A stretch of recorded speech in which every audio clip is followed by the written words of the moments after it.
നമസ്കാരം. വീണ്ടും മണിപ്പേച്ച് Malayalam YouTube channel വഴി നിങ്ങളൊക്കെ കാണുന്നതിന് എനിക്ക് വളരെ സന്തോഷം. ഇറങ്ങി കയറി ഗോൾഡ് 13,800 ഇന്നലെ 13,750. ഇന്ന് രാവിലെ 13,850 ആണ്. വെള്ളി അതേ 250 ഇരിക്കുന്നത്. പക്ഷേ ഫ്യൂച്ചേഴ്സ് മാർക്കറ്റിലും 230 ഇരിക്കുന്നത്. എക്സ്ട്രാ കൊടുത്ത് വാങ്ങുന്നത് നിങ്ങൾ തന്നെ. ഗോൾഡ് വന്നിട്ട് 15,109 24 ക്യാരറ്റ്. എന്നെ പൊറുത്ത മട്ടിൽ നിങ്ങൾ കെയർഫുള്ളായിരിക്കുന്നത് ബെറ്ററാണ്. മാർക്കറ്റ് ക്ലോസ്ഡ് ആണ്. വേറെ റിയൽ റേറ്റ് ഇന്ന് കിട്ടൂല. ചൈനയിൽ കയറി $107 ചെന്നായിരുന്നു. ജപ്പാനിൽ മാർക്കറ്റ് ഇന്ന് 1% അപ്പാണ്. സൗത്ത് കൊറിയയിൽ 2.29% അപ്പ്. US മാർക്കറ്റ് ഫ്ലാറ്റായിരുന്നു. യൂറോപ്യൻ മാർക്കറ്റ് ഒരു 0.5% കയറിയിരിക്കുന്നു. ഇപ്പോൾ ഇരിക്കുന്ന സ്ഥിതിക്ക് യുദ്ധം തീർന്നത് പോലെ അല്ല. വന്നിട്ട് 3 ആഴ്ചയ്ക്ക് പോകുമെന്ന് പറഞ്ഞിരിക്കുന്നു. എന്ന് പറയുന്നു എന്നാൽ ഇറാനെ കർക്കാലത്തിന് തിരികെ എടുത്തുകൊണ്ട് പോകുമെന്നാണ് പറയുന്നു. അല്ലാതെ ഹോമോസിനെ ഫ്രീ ചെയ്തിട്ട് തന്നെ വിടുമെന്നും പറഞ്ഞിരിക്കുന്നു. ഇത് അങ്ങനെ ഒന്നും പോകത്തില്ല. ഇറാൻ അതിന് സമ്മതിക്കത്തില്ല.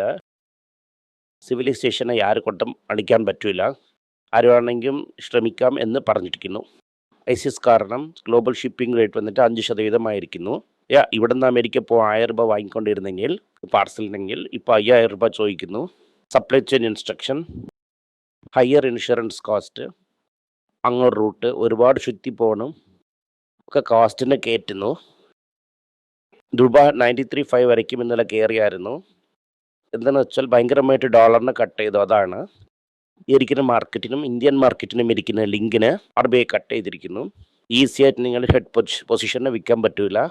അല്ല കോപ്പറേറ്റിന് ഞാൻ പറഞ്ഞതുപോലെ പൊസിഷനെ വിറ്റ് വെഡ്സിഗ്രെയും കാശ് ചെയ്തു തന്ന് നോക്കി RBIയും ഇനി ബാങ്ക് വന്നിട്ട് ഡെലിവറബിൾ ഫ്യൂച്ചേഴ്സ് മാർക്കറ്റിൽ ഇരിക്കുന്ന പൊസിഷനെ വെച്ചിട്ട് വിൽക്കരുത്. ഒരു ഓപ്പൺ മാർക്കറ്റിൽ തന്നെ ക്ലോസ് ചെയ്യണം എന്ന് പറഞ്ഞ് ഹെവി ലോസ് ബുക്കിംഗ് നടക്കുന്നു. ഇത് എല്ലാം നടന്നാൽ കൂടെ 10-ാം തീയതി വരയ്ക്കും ഇത് ഓടും. 10-ാം തീയതിക്ക് ശേഷം തിരികെ രൂപ താഴെ വീഴും. ഫണ്ടമെൻ്റലിൽ ഇന്ത്യയിൽ അകത്ത് കാശ് വരണം. ഇന്ത്യക്ക് കാശിൻ്റെ ആവശ്യമുണ്ട്. എന്തെന്ന് വെച്ചാൽ ഇന്ത്യ ഈസ് നോട്ട് എക്സ്പോർട്ടിംഗ് എന്നുള്ളത്. എണ്ണയും ധനം എക്സ്പോർട്ട് ചെയ്യുന്നു. നമ്മൾ എഡിബിൾ ഓയിലും നമ്മൾ ഇമ്പോർട്ട് ചെയ്യുന്നു. മൂന്നിനും നമുക്ക് ഡോളറിൻ്റെ ആവശ്യമുണ്ട്. ഡോളറിൻ്റെ ഷോർട്ടേജാണ് നമ്മളിങ്ങനെ കഷ്ടപ്പെടുത്തുന്നത്. ഇപ്പോൾ ദുബായിൽ ബിസിനസ് ഡൗൺ ആണ്. മിഡിൽ ഈസ്റ്റിൽ ബിസിനസ് ഡൗൺ. റെമിറ്റൻസ് അടിപെടും. റെമിറ്റൻസും അടി, IT എക്സ്പേർട്സും അടിയാണ്. ഓരോ എക്സ്പോർട്സും അടിപെടും. ഡെഫിസിറ്റ് കയറും. കാശ് അകത്ത് വരാത്ത കാരണം വയറ പ്രഷർ കയറിക്കൊണ്ടിരിക്കുന്നു. ഇത് കാരണം കൊണ്ടാണ് കയറുന്നത്. സമയം ട്രംപ് എന്ത് പറയുന്നു എന്നാൽ വലിയ കമ്പനി ചെയ്യുന്ന ഇമ്പോർട്ടഡ് ഡ്രഗ്സ്, ജനറൽ കമ്പനി ഡ്രഗ്സിൻ്റെ കോസ്റ്റ് വളരെ കൂടുതലായിരിക്കുന്നു. 100% ടാക്സ് ഇടുമെന്ന് പറഞ്ഞ് തിരികെ തുടങ്ങിയിട്ടുണ്ട്. ഈ LPG and LNG, the liquefied petroleum gas, liquefied natural gas ഇത് സപ്ലൈ ഇല്ലാതെ 95% കുറഞ്ഞിരിക്കുന്നു. കാരണം റൈസിങ് ദി സ്കോപ്പ് സപ്ലൈയും വലിയ പ്രോബ്ലമായിട്ടിരിക്കും. നേരെ മാനുഫാക്ചറിങ് ഇൻഡെക്സ് 4 ഇയർ ലോയ്ക്ക് എത്തിയിരിക്കുന്നു. അവിടെ നോക്കിയാൽ എങ്ങനെ സിറ്റുവേഷൻ മോശമായിരിക്കുന്നു എന്നാൽ അവരെ ടിഫിൻ കഴിക്കാൻ ഒരു കടയ്ക്ക് ചെന്നായിരുന്നു.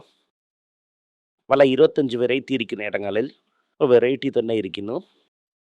ലീഡർഷിപ്പ് അൺസർട്ടനിറ്റി ഇപ്പോൾ ഡിലേ ആയ കാരണം ബിഗ് ബാസ്ക്കറ്റും 1 MGയും വെളിയിലെടുത്ത് അടയ്ക്കാൻ തുടങ്ങും. MG എങ്കിലും കുറച്ച് ഇയർലി ആയിട്ട് പ്രോഫിറ്റ് കാണിക്കുന്നു. ബാസ്ക്കറ്റ് വന്നിട്ട് സ്ട്രഗ്ലിംഗ് വിത്ത് ലോസസ്. കാരണം ഫൗണ്ടർ എക്സിറ്റ് ചെയ്യാൻ ചാൻസ് ഒരുപാട് കുറവാണ്. DLRൽ സെയിൽസ് Q4 സെയിൽസ് ഒന്ന് 16% കയറിയിരിക്കുന്നു. സൈബർ അറ്റാക്ക് വന്ന സ്ട്രൈക്ക് കാരണം ഓവറാളായിട്ട് ആ ഇയർ ഫുള്ളായിരുന്ന നോംസ് ശരിയല്ല.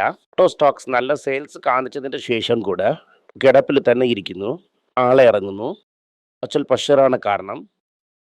RBI എന്ത് പറഞ്ഞിരിക്കുന്നതെന്ന് ഡോളർ ഞങ്ങളെടുത്തില്ല. ഒരു സിക്ക് ബാങ്ക് ഇരിക്കുന്നു RBIയിൽ. രാജാരുടെ അടുത്ത് കാശ് ഒരുപാടുണ്ട്.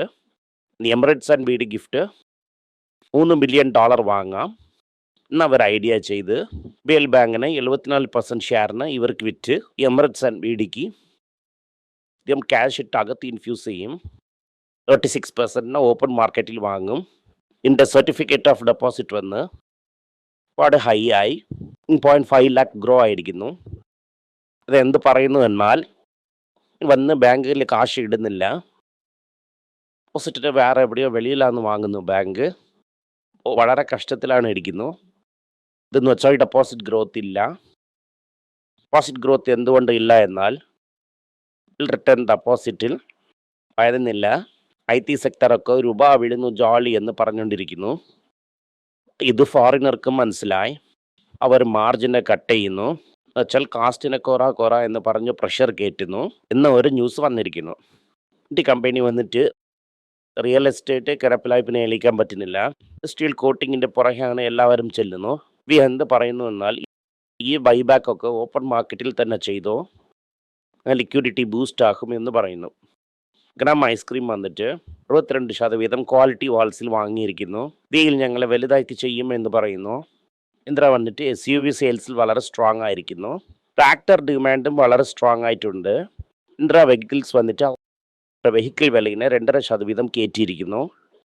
ഫാമിലിൻ്റെ അകത്തുനിന്ന് പ്രശ്നം ഇരിക്കുന്നു. മോൾക്കാണ് പ്രശ്നം. സുന്ദരം ഗ്ലേഷൻ എന്ന് ജഫ് മില്യൻ എന്ന ഒരാൾ നടത്തുന്നു. അവർ വന്നിട്ട് വേണു ശ്രീനിവാസിൻ്റെ മോളാണ്. എന്നിട്ട് TVS കാഡറിൽ എന്ന ഒരു കമ്പനി സെക്രട്ടറീനെ ജോലിയിലിരുന്ന് എടുത്തായിരുന്നു. ഇൻഡിപെൻഡൻറ്റ് ഡയറക്ടർ ചെയർമാൻ ആയതിൻ്റെ ശേഷം പല നാൾ റിസൈൻ ചെയ്യുന്നു. ദിവസം തന്നെ വേണു വന്ന് ചെയർമാൻ ആകുന്നു. ആ കമ്പനിക്ക് തന്നെ തിരികെ കൊണ്ടുവരുന്നു. എന്ത് പറയുന്നു വെച്ചാൽ ഇതൊക്കെ ഗവർണൻസ് ഇഷ്യൂ അല്ല, ലക്ഷ്മി ബിസിനസ്സിനെ നീ ശ്രദ്ധിച്ചോ, പോലത്തെ കാര്യങ്ങൾ ഞാൻ തന്നെ നോക്കിയോളാം എന്ന് പറഞ്ഞിരിക്കുന്നു. അമ്മ എന്ത് പറയുന്നു എന്നാൽ എൻ്റെ അടുത്തിരുന്ന് വേല ചെയ്തുകൊണ്ട്, അതായത് ശമ്പളവും വാങ്ങിയുകൊണ്ട് എൻ്റെ അനിയൻ്റെ അടുത്ത് പോയി റിപ്പോർട്ട് ചെയ്യുന്നു. അനിയൻ സുദർശനാണ് റിപ്പോർട്ട് ചെയ്യുന്നത്. TVS ഹോൾഡിങ്ങിനെ റൺ ചെയ്യുന്നു. ടീമായില്ല അവരെ ടീമ എന്നാണ് പറഞ്ഞ് ഇവിടെ പ്രശ്നം തുടങ്ങിയിരിക്കുന്നത്. DFC സ്കാമിൽ ചണ്ഡീഗഡ് സ്മാർട്ട് സിറ്റിയുടെ ചെയർമാനെ അറസ്റ്റ് ചെയ്തിരിക്കുന്നു. സ്മാർട്ട് സിറ്റിയുടെ CEO 4 കോടി അടിച്ചിരിക്കുന്നു. പറഞ്ഞതുപോലെ ഇത് ഫുള്ളായിട്ട് ഗവൺമെൻറ് ഇൻവോൾവ്മെൻറ്റിൽ നടന്നതാണ്. അട്ടഹ ബാങ്കിൻ്റെ ഷെയറിൻ്റെ വാല്യൂയും കൂടെ ഇറങ്ങിയിരിക്കുന്നു. ചുറ്റും അഡ്വാൻസ് മോഡറേറ്റായി കയറിയിരിക്കുന്നു. ഇരുന്നും മാർക്കറ്റ് ഇറങ്ങിയിരിക്കുന്നു. ഇന്ത്യൻ ബാങ്ക് അഡ്വാൻസസ് വന്നിട്ട് 16.6% കയറിയിരിക്കുന്നു. സിറ്റ് കയറിയാലും അത്രയും ഒപ്പം കയറിയില്ല. ഗ്രൂപ്പ് വന്നിട്ട് PMIG എന്ന ആൾക്കാരുടെ ഒപ്പം മാനേജ്മെൻറ്റ് ഡിവിഷന് ഇട്ടായിട്ട് വാങ്ങിയിരിക്കുന്നു. ഞാൻ അഗ്രോ കെമിക്കൽ ആൾക്കാരെ കണ്ടായിരുന്നു. കോരമണ്ഡല പോലത്തെ കമ്പനിക്കൊക്കെ ഇൻപുട്ട് മെറ്റീരിയൽസ് ഒക്കെ സപ്ലൈ ചെയ്യുന്ന ആൾക്കാരെ കണ്ടായിരുന്നു. ദിവസത്തിന് 4-5 കൊട്ടേഷൻ വരുന്നു. കാശ് അയച്ചതിന് ശേഷം കൊട്ടേഷൻ മാറാം.